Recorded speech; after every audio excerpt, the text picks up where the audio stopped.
పుష్ప 2 చిత్రం భారీ అంచనాలతో ప్రపంచవ్యాప్తంగా డిసెంబర్ 5వ తేదీన విడుదలకి సిద్ధం కాబోతున్నటువంటి నేపథ్యంలోనే ఈరోజు పుష్ప 2కి సంబంధించినటువంటి సెన్సార్ అయితే పూర్తయింది. ఈ నేపథ్యంలోనే అసలు పుష్ప 2 ఫస్ట్ రిపోర్ట్ ఏంటి అనేది మనం తెలుసుకునేటువంటి ప్రయత్నం చేద్దాం. ప్రస్తుతం మనతో పాటు ఉన్నారు ప్రముఖ సినీ విశ్లేషకులు, ప్రముఖ సీనియర్ జర్నలిస్ట్ యజ్ఞమూర్తి గారు. వారితో మాట్లాడదాం. యజ్ఞమూర్తి గారు నమస్తే అండి. నమస్తే కృష్ణ. ఈరోజు పుష్ప 2 చిత్రం సెన్సార్ని పూర్తి చేసుకుంది. ఈ నేపథ్యంలోనే అసలు పుష్ప 2 ఫస్ట్ రిపోర్ట్ ఏంటి అంటే ఏం చెప్తారు? పుష్ప దగ్గరకు వచ్చేస్తూ ఉంది.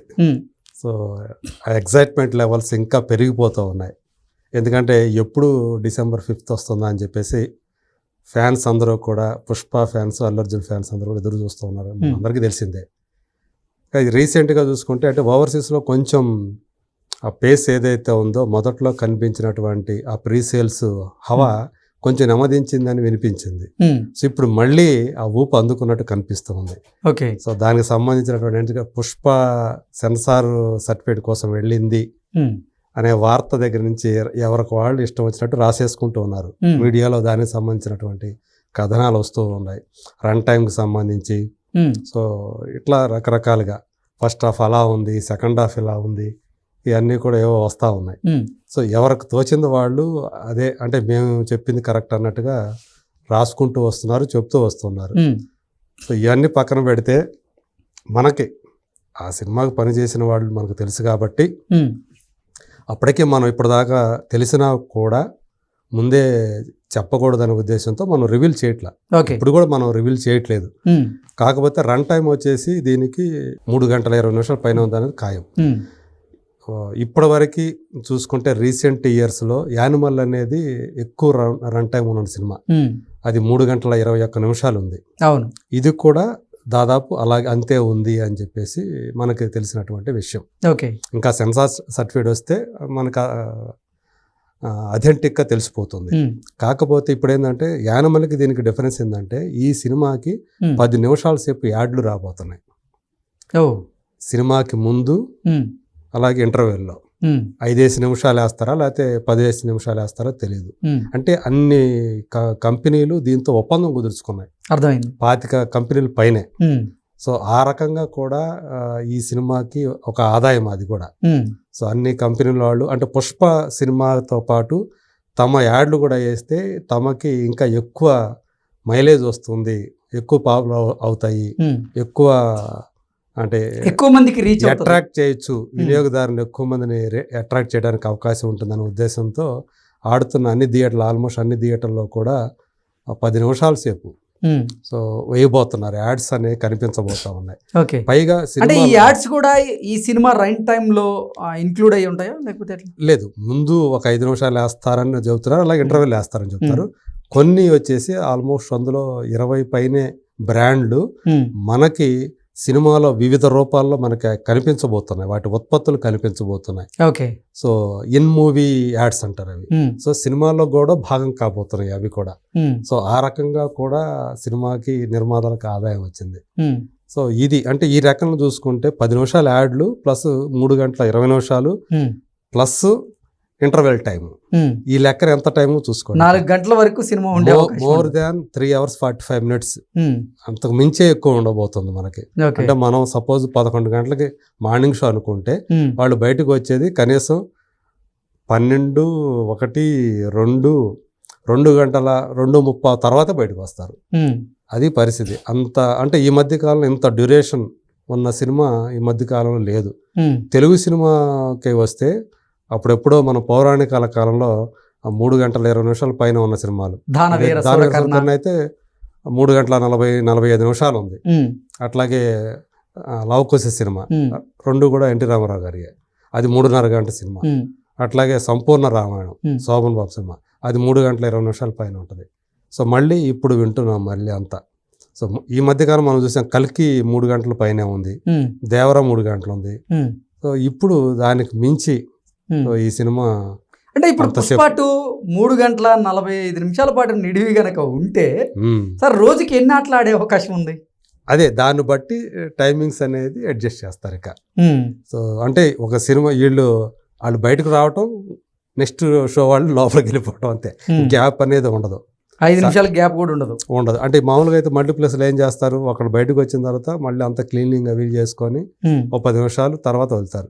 ఇప్పుడు అంత టైం కూడా ఉండే అవకాశం లేదు. ఏది మార్నింగ్ షో మ్యాట్నీకి టైం ఉండదు, మ్యాట్నీకి ఫస్ట్ షోకి పర్వాలా, మళ్ళీ ఫస్ట్ షోకి సెకండ్ షోకి గ్యాప్ ఉండదు. సో అప్పుడు కొంచెం ఇబ్బందిగానే ఉంటుంది. మరి అట్లా అడ్జస్ట్ చేస్తారు. అంటే రోజుకి 4 షోలేనా లేకపోతే 5 షోలు పైన ఆడేటువంటి అవకాశం? ఖచ్చితంగా 5వ షో ఇస్తారుగా, వీళ్ళు ఆల్రెడీ పెట్టుకున్నారు, మిడ్ నైట్ షో నుంచే పడబోతున్నాయి. సో ఖచ్చితంగా 5వ షో అనేది గ్యారంటీగా ఉంటుంది. సో వాళ్ళు 10 రోజులు ఇస్తారు, వీళ్ళు 10 రోజులు 2 వారాలు అడుగుతారు, సో అన్ని రోజులు ఇస్తారు. కాకపోతే ఏంటంటే మనకు అందరికీ తెలుసు, మొదటి రోజు అయితే 2వ రోజు ఉంటే ఉంటుంది, కానీ ఈ 5వ షో అనేది సాధారణంగా తర్వాత తీసేస్తారు. ఎందుకంటే మళ్ళీ తగ్గిపోతుంది, కెపాసిటీ తగ్గిపోయిందంటే మళ్ళీ అది నెగిటివ్ టాక్గా స్ప్రెడ్ అవ్వడానికి అవకాశం ఉంటుంది. పొద్దున్నే మీకు 7 గంటలకి 8 గంటలకి రోజు వెళ్ళరు కదా, అంతమంది ఉండరు కదా, ఫ్యాన్స్ మాత్రం వెళ్తారు. ఆ ఫ్యాన్ మొదటి రోజే చూస్తారు వాళ్ళంతా కూడా, అదంతా అయిపోతుంది. ఎందుకంటే ఆల్మోస్ట్ 1000 థియేటర్లు ఉంటే 1000 థియేటర్లు కూడా ఇదే పడుతుంది కాబట్టి 1000 షో అదనపు షోలు పడతాయి కాబట్టి చూసేస్తారు. మహా అయితే 2వ రోజు కూడా ఉంటుంది. 3వ రోజు నుంచి నాకు తెలిసి ఆ 5వ షో ఉండకపోవచ్చు. కాకపోతే ఇది సింగిల్ స్క్రీన్ సంబంధించి, వేరేజ్ అక్కడైతే వేరే విధంగా ఉంటుంది కదా. మల్టీప్లెక్స్ అంటే నంబర్ ఆఫ్ స్క్రీన్స్ ఉంటాయి, దాన్ని బట్టి వేరే సినిమాలు అడ్జస్ట్మెంట్లు అవి, ఎందుకంటే హిందీ సినిమాలు కూడా ఉంటాయి, వీటన్నిటికీ అడ్జస్ట్మెంట్లు ఉంటాయి కాబట్టి అక్కడ వేరే విధంగా ఉంటుంది. వేరే సింగిల్ స్క్రీన్స్కి మాత్రమే ఇది మొదటి 2 రోజులు ఉండొచ్చు. ఇవ్వటానికైతే 10 వారమో లేకపోతే 2 వారాలు ఇస్తారు, గవర్నమెంట్ పర్మిషన్లు అయితే ఇస్తాయి. సో ఇక మనకి అంటే ఈవెన్ సెన్సార్కి వెళ్ళక ముందే అది సినిమా ఎలా వచ్చింది ఏంటి అనేది మనకు కొంత అవగాహన ఉంది. మనకి ఇన్పుట్స్ ఇచ్చేవాళ్ళు ఉండాలి, ఎట్లా ఉంటుంది ఏంటి అనేది. క్లైమాక్స్కి సంబంధించి మాత్రం ఇదివరకు కూడా నేను అంటే మన దాంట్లో చెప్పలేదు, కానీ ఎవరూ ఊహించని విధంగా, ఎవరు అంటే ఇప్పుడు దాకా మనం ఎవరైతే అనుకుంటున్నామో వాళ్ళతో కాకుండా ఇంకొక యాక్టర్ తోటి ఆ ఫైనల్ ఫైట్ అనేది ఉంటుంది. ఓకే, ఎవరు ఊహించినటువంటి ఒక కొత్త యాక్టర్ దీంట్లో మళ్ళీ అందులో ఫైనల్ ఫైట్, క్లైమాక్స్ ఫైట్ అనేది. అయితే ఆ క్లైమాక్స్ ఫైట్కి సంబంధించినటువంటి ఎవరైతే కనపడతారో ఆ లుక్ బయటకు వచ్చేసింది. ఓకే, ట్రైలర్లో ఉంది అది. సో ఎవరన్నా సరే చూసుకుంటే గమనించవచ్చు. ఓకే, ప్రత్యేకించి కొంతమంది ఆర్టిస్ట్ గురించి కూడా రాసుకొచ్చారు. సో మొత్తానికి అది ఒక సెన్సేషనల్గా ఉండబోతుంది ప్రీ క్లైమాక్స్ అనేది. కొంతమంది ఏంటంటే నేను చూశాను, ఒక పేరు పొందిన సైట్లో ఫస్ట్ పార్ట్ ఎమోషనల్ రైడ్గా ఉంటుంది, సెకండ్ హాఫ్ యాక్షన్తో ఉంటుంది. వాళ్ళు సరిగ్గా రివర్స్ చెప్పారు. ఓకే, అంటే ఫస్ట్ పార్ట్ మొత్తం కూడా ఎక్కువ యాక్షన్ ఓరియంటెడ్గా, ఎక్కువ ఫైట్ సీన్లు ఉండేదంతా కూడా ఫస్ట్ పార్ట్లోనే ఉంటాయి. సెకండ్ హాఫ్లో వచ్చేటప్పటికి ప్రీ క్లైమాక్స్ అనేది ఆ ఎమోషన్ అనేది చాలా బాగా వచ్చింది. ఆ ఎమోషనల్ లీడ్ ఏదైతే ఉంటుందో, క్లైమాక్స్కి లీడ్ ఏదైతే ఉంటుందో ప్రీ క్లైమాక్స్ అంటాం కదా, అది మాత్రం అద్భుతంగా వచ్చిందని చెప్పేసి మనకి తెలుస్తూ ఉంది. ఇంటర్వెల్ బ్లాక్ కూడా ఈ సినిమాలో అది మెయిన్ విలన్ మీదే ఉండబోతా ఉంది అది. సో అక్కడ ఒక ట్విస్ట్ ఉండబోతా ఉంది అనేది మనకు అందినటువంటి సమాచారం. అలాగే ఇప్పుడు శ్రీవల్లి క్యారెక్టర్ గురించి కూడా చాలా వస్తున్నాయి. ఈవెన్ తను కూడా హింట్ ఇచ్చేసింది. సో 5 సంవత్సరాల పాటు నేను ఈ టీంతో ట్రావెల్ చేశాను, సో ఇది లాస్ట్ డే షూట్, చాలా ఎమోషనల్గా అనిపిస్తుంది, ఏడుపు వస్తుంది అని చెప్పేసి కూడా ఆమె చెప్పింది. అది అని ఆమె హింట్ కూడా ఇచ్చేసింది తన క్యారెక్టర్ సంబంధించి కూడా. ఎందుకంటే పార్ట్ 3 ఉన్నప్పటికీ కూడా సో ఇది నాకు ముగిపోతుంది అనేది చెప్పకనే చెప్పేసినట్లే ఆమె. సో అంటే మేము కొన్ని వార్తలు కూడా చూసాం, రష్మిక ఇప్పుడు పుష్ప 2లో చనిపోయిపోతుందని.